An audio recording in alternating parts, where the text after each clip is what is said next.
Bonjour Marco Vicky. Vicky. Oui, oui. Merci de nous recevoir pour Lecturama. Nous avons le plaisir de vous poser quelques questions concernant votre dernier ouvrage, Mort à Florence, publié récemment aux éditions Philippe Ray. Il s'agit là de la troisième aventure du commissaire Bordelli, un personnage attachant, désabusé et pas loin de la retraite. Comment vous est venue l'idée de créer ce personnage ? Alors, c'était le 95. J'avais pas encore publié beaucoup de romans en Italie. J'ai continué à écrire beaucoup. Et tout d'un coup, dans mes lectures, j'ai rencontré un grand écrivain suisse qui s'appelle Friedrich Dürrenmatt, qui m'a démontré comment on peut écrire des polars sans écrire des polars. C'est-à-dire que moi, j'aime pas trop les polars, j'aime pas l'enquête, le mécanisme de l'enquête, ça veut dire les romans qui n'ont que ça dedans. Oui.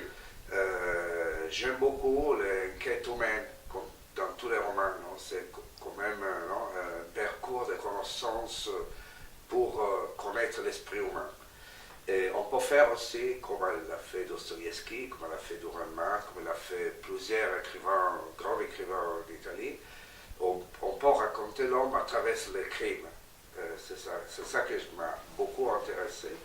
Et quand je lis Dürrenmatt, je me suis dit, oh, j'aime beaucoup cette parcours, je vais essayer. Je n'avais pas encore rien publié, c'était pour jouer. D'accord. Et alors, pourquoi avoir situé cette action dans les années 70 ? Alors, toutes les fois que quelqu'un me demande pourquoi Oui. regarder un roman en moi, non, mais c'est une question plausible, non? Mais moi, je ne sais pas trop quoi dire parce que moi, je ne projette jamais les histoires. C'était pas une idée précise, maintenant je veux raconter les années 60. Les premières 3 pages que j'avais écrites pour jouer sur ce personnage, ça passait dans l'époque, dans les 95, je ne savais pas que je serais tombé sur l'année 60.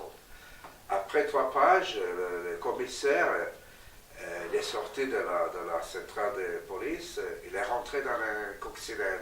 Alors je me suis dit, oh, les années 60, ça pourrait être très bien raconter parce qu'ils ne sont pas trop fréquentés dans la littérature italienne. Et c'est un peu mon enfance, et je me rappelle beaucoup l'atmosphère des années 60, que c'est très différent d'aujourd'hui. Alors, je suis toujours tombé amoureux de l'idée de reconstruire l'ambiance de l'année 60. Et comme ça, je suis resté collé à cette idée.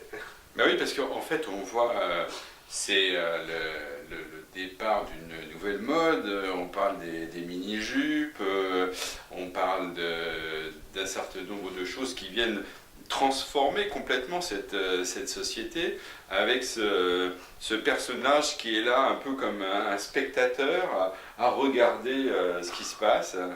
Et donc c'est pour ça que je me t'ai posé la question, tiens, mais pourquoi à la fin des années 60 C'est plus ou moins par hasard, mais après, tout de suite, quand je pensais à ça, je me suis dit, pourquoi pas. Et en plus, il m'a donné la possibilité de transférer toute la mémoire de guerre de mon père dans la mémoire de commissaire. Bah, justement, je me suis posé cette question, pourquoi avoir donc raccroché la guerre à cette histoire qui est très présente d'ailleurs. Oui, c'est très présent. Dans les années 60, la guerre, elle était très très présente. Moi, je me rappelle quand j'étais gamin, mon père racontait, mon père, ma mère, mes grands-parents, ils racontaient beaucoup de la guerre. C'était encore très très fort la mémoire de la guerre. Et il était passé plus ou moins 20 ans dans le 66. Et c'était très proche encore là. C'est vrai qu'on était à 20 ans de... C'était il y a 20 ans, quoi. Ouais. Et alors, on insiste beaucoup dans ce livre sur les fascistes, les anciens fascistes. Ouais. Alors, ça veut dire que, en fin de compte, ils se sont réintroduits dans la société. Voilà, dans ce roman, il y a des personnes qui ont une grande nostalgie du fascisme, parce qu'il va dans le petit village où il était né Mussolini à faire des rencontres. Et c'est vrai, hein, ça c'est une histoire vraie. Il y a des pèlerinages à la petit pays de Mussolini, où il y a encore des magasins avec des objets incroyables. Il y a des vitrines, des magasins pleins de choses fascistes. Encore maintenant. Encore maintenant. Ah oui. Et alors, donc effectivement, donc, il y a une véritable fascination quand même d'une partie de certains nostalgiques. Oui.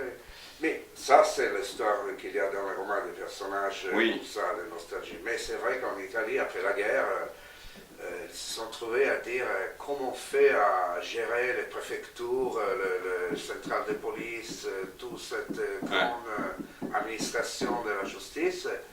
Et les seules personnes qui étaient capables de faire ça, c'était celui-là de la République de Salon. Ouais. Et alors, c'est la République voulue de Hitler, non? Et alors, il a réintroduisé tous les fonctionnaires, pas mal de fonctionnaires qui c'était avec Mussolini après l'armistice. Et ça n'a pas été un peu compliqué, justement, de mélanger les anciens fascistes avec les gens qui avaient contribué à libérer l'Italie, cette coexistence? Oui, c'est compliqué parce qu'à un certain point, il y avait encore cette tension très forte, non, entre les partis communistes et tout le reste, et les gouvernements. Et Togliatti, le chef du Parti communiste, à un certain point, il a dit il faut vraiment oublier tout ce qu'il y avait avant, il faut recommencer de zéro. Et tout le monde était d'accord pour avoir la possibilité de recommencer, sinon il avait encore la possibilité d'avoir une guerre civile. Et de continuer la guerre civile. Alors, petit à petit, il a fait pour la pacifier. pour la pacification. Alors, il y a quand même quelque chose d'assez étonnant dans ce roman, c'est la part prise donc en 1966 des inondations de l'Arno, qui a été un désastre national en fait. Oui, l'inondation, il est passé un peu dans tout le centre nord d'Italie, mais à Florence, c'est la plus connue parce qu'il a abîmé énormément d'œuvres d'art. Et ils sont arrivés dans le monde entier, parce que tout de suite après, le jour après, Zeffirelli, le réalisateur italien, il a fait un petit film avec comme témoin Richard Burton. Il a parlé en italien. Et il a dit, Richard Burton, oui. Richard Burton. Ouais. Et il a parlé en italien, il a dit il est passé un désastre énorme, cette film elle est passée dans le monde entier, ils sont arrivés les garçons dans le monde entier à aider la ville à nettoyer la boue, à faire tout ça. Et ça, c'était vraiment une grande tragédie, mais il a fait devenir Florence encore plus connue dans le monde entier. Il a donné l'occasion de créer la plus importante structure de restauration d'œuvres d'art dans le monde. D'accord. Et alors, vous étiez petit, vous avez quel âge? Moi, j'avais 9 ans. 9 ans. 9 ans, Vous en souvenez encore? Oui. Ah, Je me d'accord. rappelle absolument tout Ouais. ce que j'ai passé. J'ai vu la pluie la plus forte que j'ai jamais vue dans ma vie. C'était une pluie qui cachait les regards Ouais, à 1 mètre. d'accord. Hein, vous voyez ne pas un pouvez mètre. pas voir 1 mètre. Et c'était 24 heures de pluie comme ça, Ouais. sans arrêter. C'était les déluges, c'est Le déluge. Hein. les déluges universels. Oui, mais voilà, c'est ça. Mais alors précisément, vous avez travaillé avec des gens pour en fait arriver à décrire si précisément dans le livre ces inondations. Alors, le souvenir de quand j'étais gamin, il m'a aidé à donner l'atmosphère. Toutes les nouvelles et toutes les choses les choses qui réellement ils sont passées, j'ai lu des bouquins, je suis allé à les archives de la RAI italienne, Ah oui. la télévision d'État, qui m'a donné la possibilité de regarder tout ce qu'il avait fait radio et télé avant le montage. Et après, j'ai eu tous les journaux de la Nation, que c'est le journal quotidien, florentin de tous les mois de novembre de l'époque. Et après, j'avais une revue, un petit bouquin de l'Institut géographique militaire qui avait fait un travail parfait sur tout qu'est-ce qui était passé avec où il était arrivé l'eau, à quel hautier, où et quand, où elle est sortie pour la première fois, l'inondation minute par minute. Ouais. Et ça, il m'a beaucoup aidé à reconstruire, à donner l'atmosphère. Moi, qu'est-ce que je voulais faire, c'est de reconstruire l'atmosphère à partir aussi de toutes les nouvelles concrètes. Alors, vous habitiez au premier étage ou dans les étages supérieurs?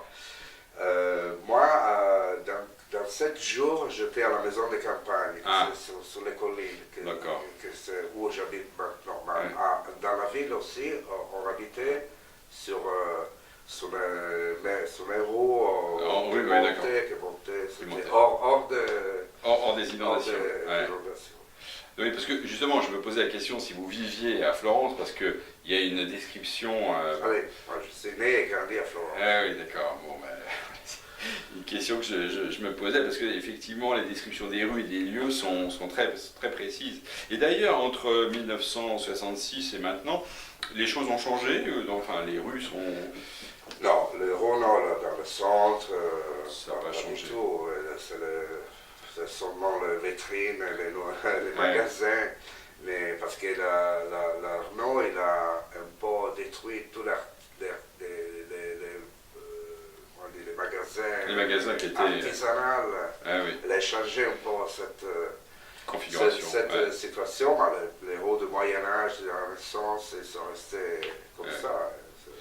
Alors pour en revenir juste au commissaire Bordelli, qui est amusant comme nom, mais alors pourquoi avoir pris quelqu'un près de la retraite, un peu désabusé, qui cherche une âme sœur comment dire, est-ce qu'il y a un peu de vous là-dedans ou Je ne sais pas, non. Normalement, j'aime plus raconter des personnes qui ne sont pas moi, non? Pour découvrir, pour connaître autre personnalité. Parce que pendant que j'écris, je connais les personnages. Mais en plus, je ne voulais pas trouver ou chercher un personnage original. Je me suis lancé en disant je risque d'utiliser un type de personnage très abusé dans les noirs, dans les polars, que c'est le commissaire de cet âge un peu mélancolique.